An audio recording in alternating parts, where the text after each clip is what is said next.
More issues with the Boeing 737 as panels on the inside of the cockpit begin to fall. Let's take a look at what happens to this Aeromexico flight. Departure, good day, Aeromexico 649, we are leaving 2004, 5000, flying heading 210. Mexico 649, SoCal departure, radar contact, direct TV, maintain 2509. Okay, this is the normal clearance out of LAX, and the 737 is coming off the north side of the airport. They start their left turn. I think they give them from 2,000 to 5,000, direct to PV, P-E-V-E-E is the point.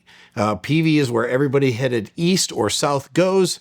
They're in their left-hand turn to PV, but something is going to happen inside the cockpit of this 737 that's going to cause a lot of concern. Direct PV and maintain 210 Aeromexico.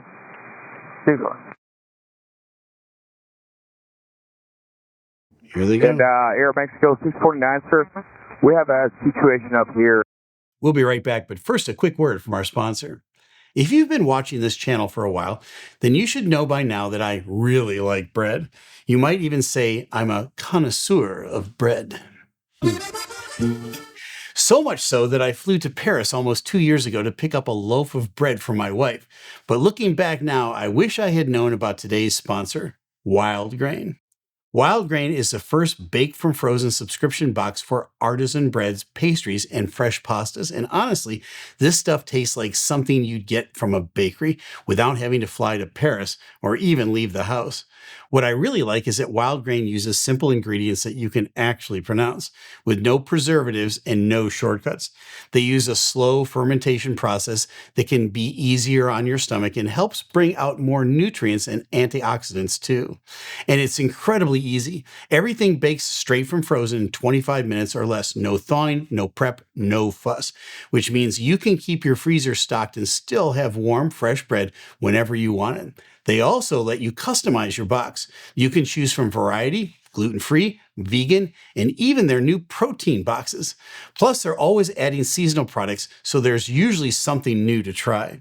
And for me personally, I've been really enjoying the blueberry lemon donuts they have right now. Maybe a little too much. Don't tell Mrs. Captain Steve. And apparently, I'm not the only one enjoying this stuff. Wild Grain has over 40,000 five-star reviews and was voted the best food subscription box by USA Today 3 years in a row. One more thing I really appreciate: for every box ordered, Wild Grain donates 2 meals to a food security nonprofit at no extra cost. So if you want bakery quality bread and pastry sitting in your freezer ready to go, check out Wild Grain at the link in the description and use my code Steeeve to get $30 off your first box. Plus, you'll get free croissants for life.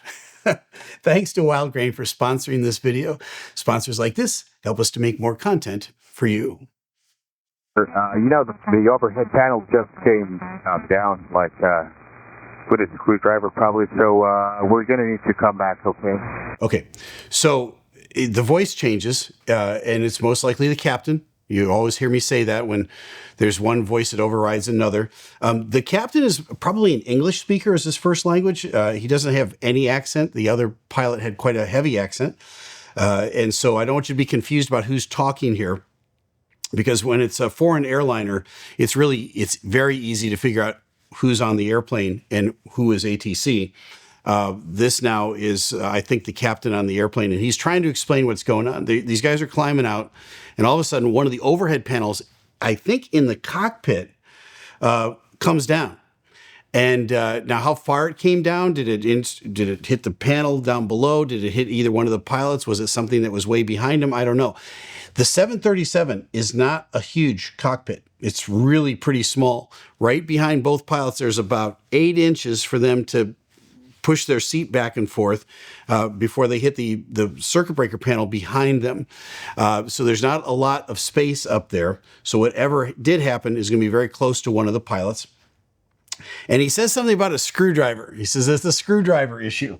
I'll explain the screwdriver issue here in a minute because it has a lot of history to it. But let's listen. Return to Los Angeles? Yeah. Can you give us the holding pattern over PV or some area? Because, well, we don't have conflicts with other traffic, so we can make our descent procedure and go back to LAX. Okay, so these guys at first they're just handling the problem in the cockpit. What goes on with pilots a lot of times in the cockpit is the issue is happening in real time. Either this panel came down, is it going to get worse? Can we put the panel back up into place? When it's ever anything that's behind the door, it's the flight attendants or the passengers, you're on another phone talking to them in the back, trying to get details about what's going on. At the same time, you want to get word to ATC as quickly as you possibly can if you want to come back to LAX. So LAX is probably the best choice for them. It's the biggest airport nearby. It's a busy airport, but everybody that just got on that airplane, they can get off that airplane and get reaccommodated to go back to wherever it was they were going to go while they figure out the issues with this airplane. Or it might be a real quick fix on this airplane that requires, wait for it, a screwdriver. You're saying to yourself, don't you guys have a screwdriver up in the cockpit? Nope. And I'll let you know in a minute why. All right, here we go. They've just asked for holding at PV or someplace so they can get out of the way.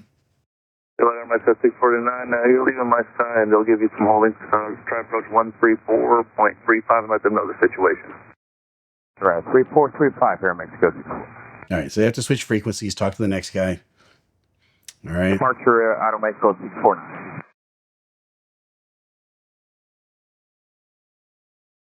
Anyone? We'll probably need like 15 minutes. It's going to be sooner, but you give us an area so we can hold and, run some papers up here. Okay, so they have to run some checklists. I don't think they're going to be able to fix their problem airborne. Why? Because their problem requires a screwdriver. All the overhead panels in the cockpit have these screws that hold them in place. And it's not just a screw, it's a screw with a spring on it. And if you've seen any one of those little deals, they kind of go up into place and then they're spring loaded back out, and then they kind of hold in place. But sometimes if you turn them, you just turn them and kind of click them into place, one after another. You click them into place, click them into place. It over time, because of the vibration of the airplane, or let's say there was some maintenance on one of those panels and the maintainer was in a hurry and didn't go back and double check that each one of those screws was turned and locked, they can vibrate back out of place. Then they'll pop, and if enough of them go, the whole panel comes down. So I think that's what happened to these guys here. Why doesn't the aircraft have a screwdriver on it? It has to do with September 11th, 2001. And if you recall the hysteria after 9/11, I went to the airport. My first flight after 9/11 was on the Friday afterwards. The very first flight to be hijacked was Flight 11 out of Boston to Los Angeles. That was my normal route back in those days. I was a 767 co-pilot based in Boston. And so that Friday, they finally started to fire up the system. It was a full 4 days of no flying. The very first flight I flew was Flight 11 to Los Angeles on that Friday. They had renamed the flight Flight 25. You'll never fly a Flight 11 ever again, or a Flight 77 for that matter, at American Airlines. Those numbers have been retired for good reason. Flight 25, though, was the same route at the same time, just a different call sign. They had taken everything off the airplane that could possibly be used as a weapon. They even took the TSA, TSA didn't exist just then, but they took my nail clippers out of my bag. I'm like, I'm the pilot. Am I going to toe clip myself or the other pilot? I mean, it didn't make any sense. They took everything off the airplanes. Most of that stuff they never brought back. So you're sitting there back in first or coach and thinking to yourself, but there's wine bottles and there's corkscrews, and they even give me a knife and a fork, but they won't give the pilots a screwdriver? Nope.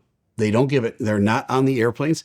So these guys, could they have pushed the overhead panel back in and taken the screwdriver and fixed it and kept going? Probably. But they can't, because they don't have the tool. That's why he mentioned a screwdriver. He's going to mention a screwdriver again. They're looking for holding because they got some checklists to do. Let's see how this works out. Yeah, that'll be great. Okay, you can't hear ATC, unfortunately, here for a minute. Right, 9,000, and it's going to be vectors, Aeromexico 64. All right, so they've been given 9,000 in vectors. They're just going to tool them around for a little while. Heading 10, sir. Aeromexico 649. In lieu of holding, they'll just kind of That fly is not, around. sir. Just the overhead panel came out, so it needs to be adjusted, but we don't have screwdrivers up here. Yeah, I think it's just maintenance that they have to solve it. Okay, he says, well, the overhead panel came out. We don't have screwdrivers up here. All right, that was said probably while he was rolling his eyes. And it's a maintenance thing, so we got to come all the way back. We got to land. We got to get a maintenance guy to come out here with his screwdriver, because we can't be trusted in the cockpit with a screwdriver. They used to have them on the airplanes. Don't have them anymore. And just so you know, it's going to be an overweight landing, so we're going to request runway 25. That's the longer runway. They go over Catalina Island, tool around for a little bit. All right. Finally, they call and say, we're ready to go. Approach, good day, Aeromexico 649, leaving 9,470, right direct. Okay. Aeromexico 649, check out for hello, do you have information Delta? We have information about Aeromexico 649. Can I expect, they got you down for 25 right now. Yeah, okay, 25 right, Aeromexico 649. So part of the time of kind of vectoring them around is for them to get their checklist done. But the rest of it is for air traffic control to sequence in an additional aircraft now back into LAX. There's LAX is extremely busy, as you can imagine, and there is scheduled traffic coming in all of the time. When you've got an emergency aircraft that just took off from LAX that you're expecting to depart and not come back, that has to turn around now and come back, it takes a tremendous amount of coordination on the part of approach and the tower to work that aircraft in. But they get their side of the thing done. The pilots get their side of the thing done. At some point when the pilots come back and say, hey, we're ready to go, air traffic control is already coordinated. They're ready to go. And now they're just handing them off as they head back to LAX. Yeah, and Aeromexico 649, and we're a little bit heavy up here, so we're going to slow down the speed. Probably we're going to have like 180 till the final 6, 12 left. They're just trying to burn off gas. What's the next schedule? Coming first 124.9. Yeah. 249, that'll make the report. Now, one of the things you can do as a pilot to burn a little extra fuel without dumping fuel is they could configure the airplane early and just slow down. Once you put those big barn doors of flaps out, the airplane actually, the fuel flow increases because you have to have more thrust to overcome the flap setting. You could put the landing gear out as well. That's a lot of drag out there. It's going to make a little bit of noise, but you know what? You're going to burn a whole lot more fuel. And again, the lighter you can be for landing, the better. Do they do that? I don't know, but he did say they do want to slow down, probably because of the flaps. Aeromexico 649, airport 10 o'clock, 15 miles, advise airport in sight. Please have inside, Aeromexico 649. Aeromexico 649, cleared visual approach, runway 25 right. Clear visual approach, runway 25 right, Aeromexico 649. Must be a nice day at LAX. They cleared them that far out for Aeromexico the visual. 649, fly heading 270 to join final for runway 25 right.